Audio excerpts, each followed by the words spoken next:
মানুষ তো সমালোচনা করবেই।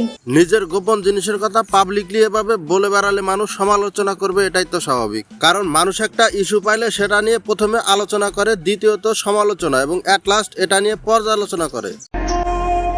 আজকে আমার মুসলমানি, তার জন্য আমি রোজা রাখতে পারি নাই। এই কষ্টটা শুধু ছেলেরাই বুঝবে।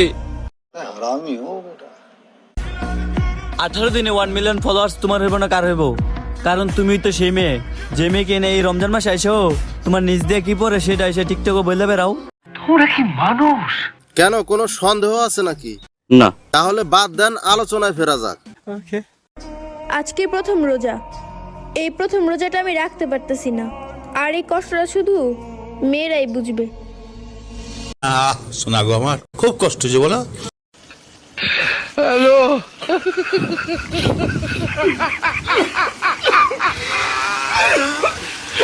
ওরা কেন? আপামনি প্রথম রোজা রাখতে পারতাছো না, এটা টিকটাকে আসা এভাবে বলার কি হলো? এই সমস্যা শুধু আপনার না, পুরা মেয়ে জাতির হয়ে আছে। কিন্তু তাদের আর আপনার মাঝে পার্থক্য হলো তারা গোপন বিষয় গোপন রাখতেই পছন্দ করে, আর আপনি টিকটাকে আসা নির্লজ্জের মতো বইলা বেড়ান। এভাবে প্রকাশ্যে কেউ কি এসব কথা বলে? কেউ কিছু বলে কিনা জানি না, তবে আমাদের জেরি না পাই তো রমজান মাসে নিজের গোপন বিষয় প্রকাশ্যে আইনে একদম পুরা টিকটক কাঁপায় দিছে। বলো আলহামদুলিল্লাহ।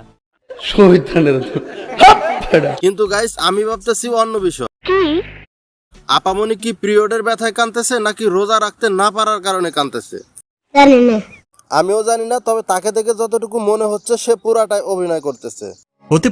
হতে পারে মানে এটাই সত্য, কারণ আমাদের দেলে ভাই বলে গেছে মেয়েরা অভিনয় সেরা।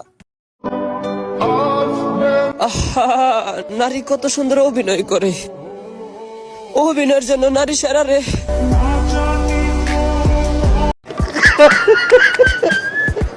গাইস, অভিনয় করে কি পাইছে না পাইছে সেটা জানি না, তবে আপামনি কিন্তু একটা খেতাব পাইছে, জাতির প্রিয় ডাফা।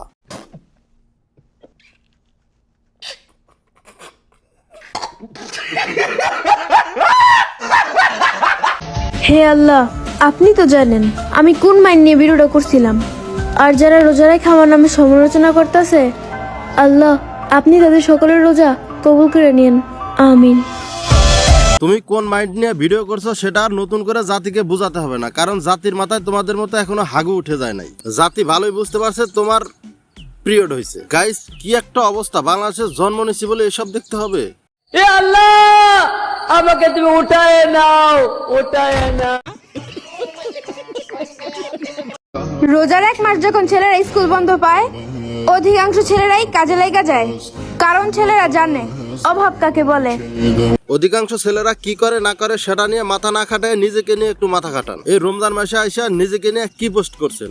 আর অধিকাংশ ছেলেরা অভাবে থাকলেও টিকটকে আইসা এভাবে নির্লজ্জের মতো যা খুশি তা বইলা বেড়ায় না। সঠিক বলেছেন।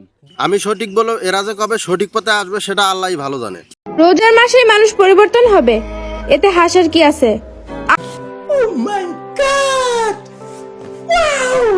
এদের জন্য আর বেশি কিছু বলা নাই, আল্লাহ এদের সঠিক বুঝ দান করুক। সো গাইস, আজকের ভিডিও এ পর্যন্তই, দেখা হবে পরবর্তী কোনো ভিডিওতে। সে পর্যন্ত সবাই ভালো থাকুন, অন্যকে ভালো রাখুন। আল্লাহ হাফেজ।